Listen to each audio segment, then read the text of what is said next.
Liquor scam లో జగన్ సన్నిహితుడు సునీల్ రెడ్డికి చెందిన కంపెనీల్లో సిట్ సోదాలు చేసింది. హైదరాబాద్, విశాఖల్లో ఏకకాలంలో సోదాలు చేసి కీలక ఆధారాలను సేకరించింది.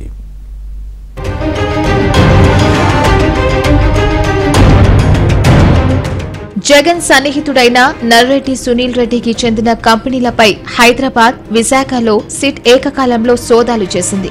10 కంపెనీలకు చెందిన 5 కార్యాలయాలు ఏర్పాటు చేశారు. హైదరాబాద్ బంజారాహిల్స్ రోడ్ నెంబర్ 3లో Sneha house, Banjara Hills road number 2 Sagar society, Rajendranagar, Khairatabad, Kamalapuri colony phase 1లో ఉన్న కార్యాలయాల్లో సిట్ బృందాలు దాడులు నిర్వహించాయి.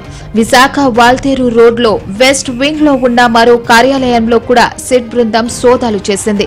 హైదరాబాద్ లో 8 కంపెనీలకు 4 కార్యాలయాలు, విశాఖలో 2 కంపెనీలకు కలిపి ఓ కార్యాలయాన్ని సునీల్ రెడ్డి ఏర్పాటు చేశారు. RR global enterprises, green smart infracon, green gate engineering systems, Shekhar foundation, green tel enterprises, green card media, violet furnitures, green smart జెన్సెస్ petrochemicals logistics, green fuels global trading కంపెనీలను సునీల్ రెడ్డి నిర్వహిస్తున్నారు. ఇవి కాకుండా LLP private limited, LLP foundation హోదాలో కార్యకలాపాలను కూడా సునీల్ రెడ్డి నిర్వహిస్తున్నారు. సోదాల్లో SIT కు కీలక ఆధారాలు దొరికాయి.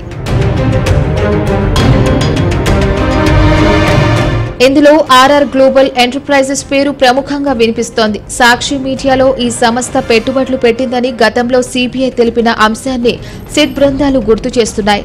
ఆర్ఆర్ గ్లోబల్, జగతి పబ్లికేషన్స్ అప్పట్లో ఒకే అడ్రస్ లో రిజిస్టర్ అయి ఉన్నాయని కొందరు గుర్తు చేస్తున్నారు. నర్రెడ్డి సునీల్ రెడ్డి అందులో డైరెక్టర్ గా కూడా ఉన్నారని అప్పట్లో వార్తలు వచ్చాయి.